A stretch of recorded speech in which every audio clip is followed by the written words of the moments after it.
Sons and lovers D H. Lawrence का प्रसिद्ध autobiographical novel है।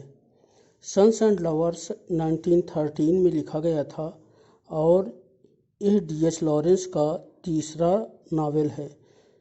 सन्स एंड लवर्स को पहला फ्रॉइडियन नावल कुछ साहित्यकार मानते हैं। कुछ इंग्लिश क्रिटिक्स का कहना है कि सन्स एंड लवर्स में सबसे पहले फ्रॉयड के सिद्धांतों का और विशेषकर इडिपस कॉम्प्लेक्स का उपयोग किया गया है। कहते हैं कि डी.एच. लॉरेंस स्वयं में अपने बचपन में इडिपस कॉम्प्लेक्स से प्रभावित थे।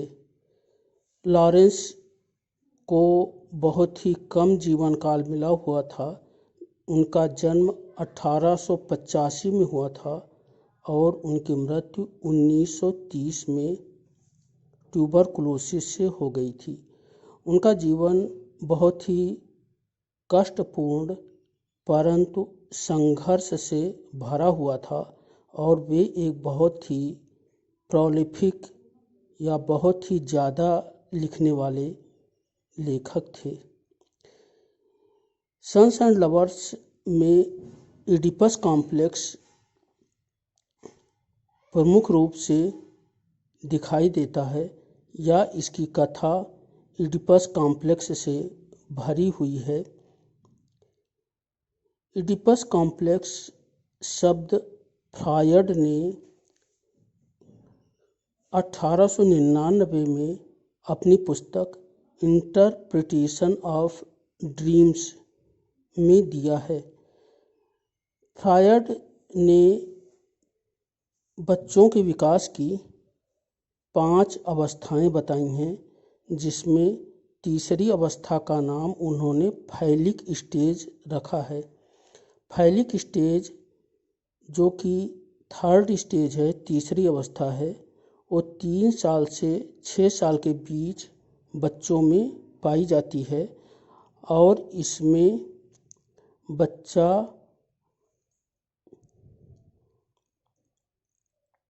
अपने सेक्सुअल अस्तित्व के प्रति समझदार हो जाता है और वह अपने माँ तथा पिता को पहचानने लगता है। फैलिक स्टेज में ये माना जाता है कि जो चाइल्ड है, जो शिशु है या जो बच्चा है, वह अपने विपरीत सेक्स वाले पेरेंट के प्रति आकर्षित हो जाता है, लेकिन बाद में यह आकर्षण उसके अवचेतन में यानी अनकॉन्शस में चला जाता है और वह कॉन्शसली जो समाज के नियम हैं, जो नैतिक नियम हैं, उनका पालन करने लगता है। लेकिन यदि यह अपोजिट सेक्स वाले पेरेंट्स के प्रति आकर्षण बाद में भी बना रहे तो यह एक कॉम्प्लेक्स हो जाती है और लड़कों में इसे इडिपस कॉम्प्लेक्स तथा लड़कियों में इसे इलेक्ट्रा कॉम्प्लेक्स कहते हैं। इडिपस कॉम्प्लेक्स जो टर्म दिया गया है, इसमें इडिपस सोफोक्लीज के इडिपस रेक्स नामक ट्रेजेडी से लिया गया है और इसमें इडिपस यानी जो किंग इडिपस होता है, वो अनजाने में यानी बिना जाने हुए अपने पिता लेयस तथा को मार डालता है और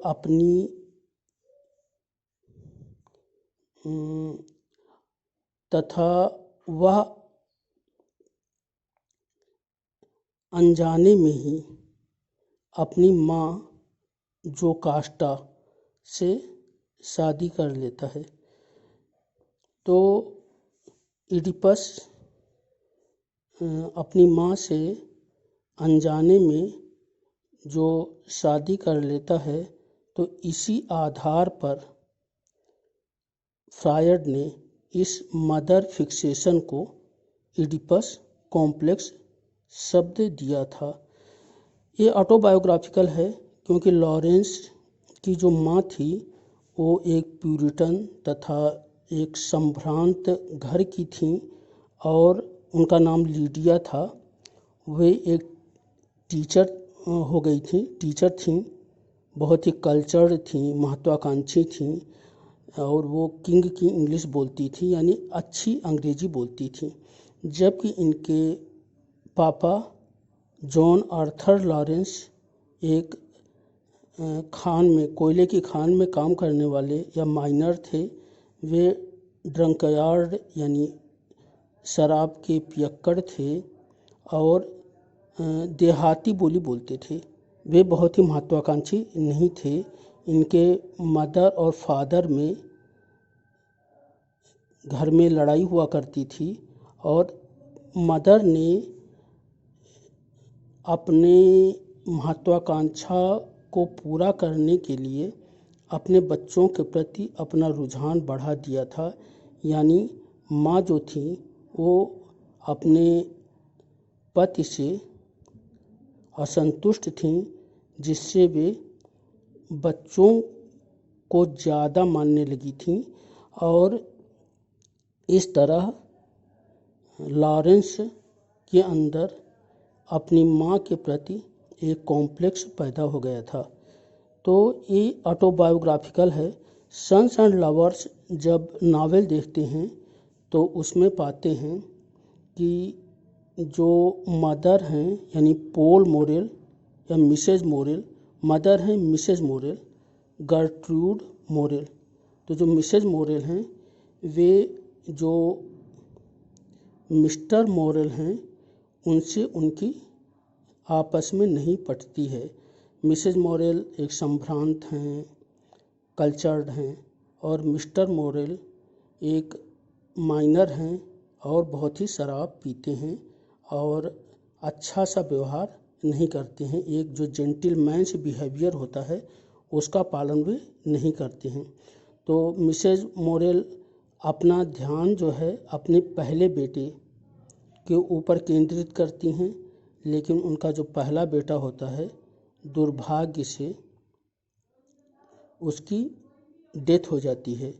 तब वे अपने तीसरे लड़के पॉल के ऊपर अपनी महत्वाकांक्षाओं को, अपने ध्यान को केंद्रित करती हैं और पॉल के अंदर मदर फिक्सेशन हो जाता है, जिससे पॉल के जीवन में जो अन्य दो लड़कियां आती हैं मरियम और क्लारा, उनके साथ वो उन्हें पूरा ध्यान नहीं दे पाता है।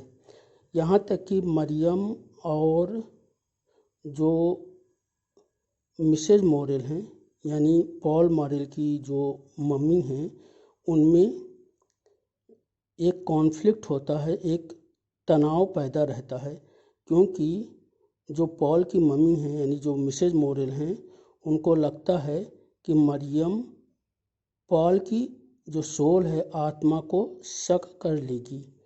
तो ये जो एक ट्रेजिक नावल है, इसमें जब मिसेज मोरेल की कैंसर से मृत्यु हो जाती है तो भी पॉल अपने को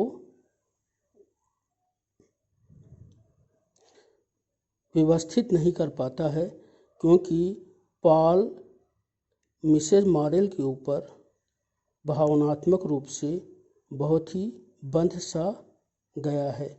तो जो मिसेज मोरेल और उनके बेटे पॉल के बीच में जो ये असामान्य रिलेशनशिप्स हैं, इस रिलेशनशिप्स को इडिपस कॉम्प्लेक्स कहते हैं। आइए इसे थोड़ा और ध्यान से देखें। Sons and lovers 1913, D H. Lawrence 1885-1930। Oedipus complex, mother fixation, यानी इसमें लड़का जो है वो माँ के प्रति ज़्यादा अननेचुरल पजेसिव हो जाता है। इन ओवर पजेसिवनेस, तो लड़का माँ के प्रति ओवर पजेसिव होता है या माँ जो है लड़के के प्रति ओवर पजेसिव होती है। Freud used this term first in his book interpretation of dreams 1899। falling in love with one parent of opposite sex and hating the other of same sex, infantile psychology. यानी ये क्या चीज़ है, ये complex जो है ये है falling in love with one parents of opposite sex and hating the other of same sex.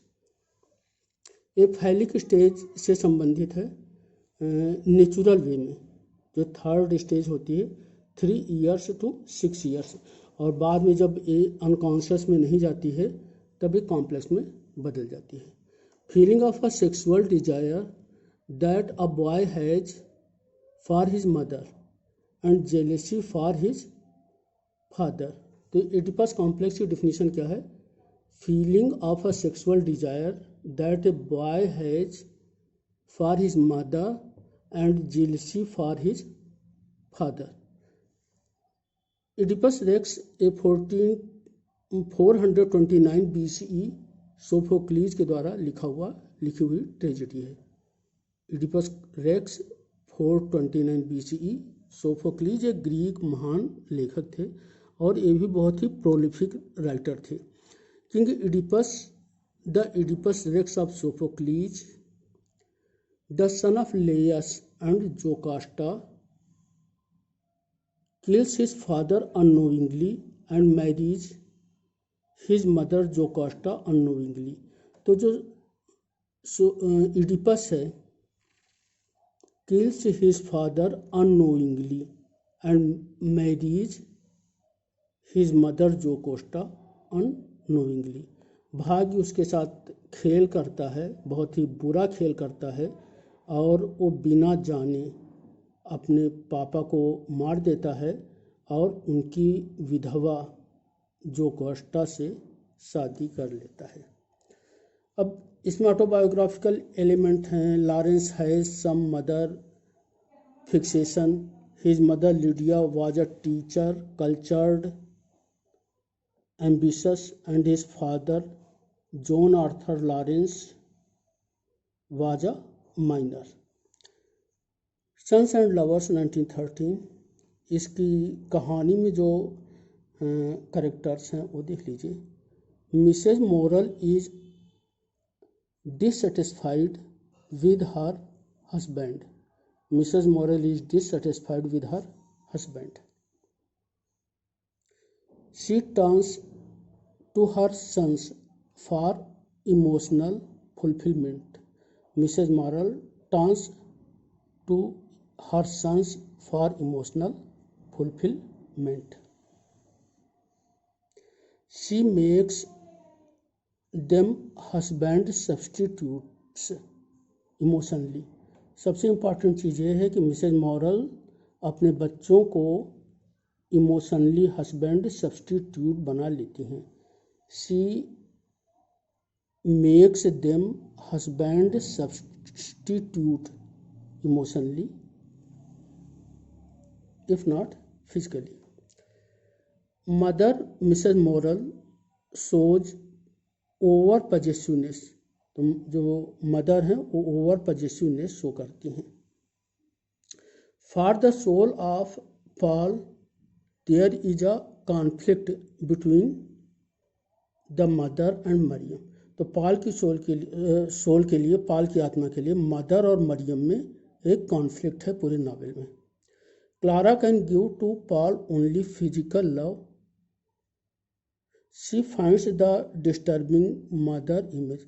Clara Paul को फिजिकल लव देती है और क्लारा को लगता है कि पॉल उसे 100% नहीं दे रहा है, उसकी मदर इंटरफेयर कर रही हैं।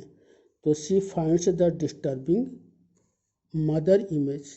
वो पॉल से कहता है कि तुम जो है अपनी माँ को इतना मानते हो और तुम मेरे प्रति 100% कंसंट्रेट नहीं होते हो। पॉल भी इस चीज़ से जानता है इस चीज़ को, लेकिन क्योंकि उसके अंदर मदर फिक्सेशन है तो क्या कर सकता है, तो अपनी माँ से कहता है I shall never meet the right woman as long as you are living. I shall never meet the right woman as long as you are living. तो पॉल जो है इस नावल में कहता है। तो ये इडिपस कॉम्प्लेक्स था, यानी इडिपस कॉम्प्लेक्स अननेचुरल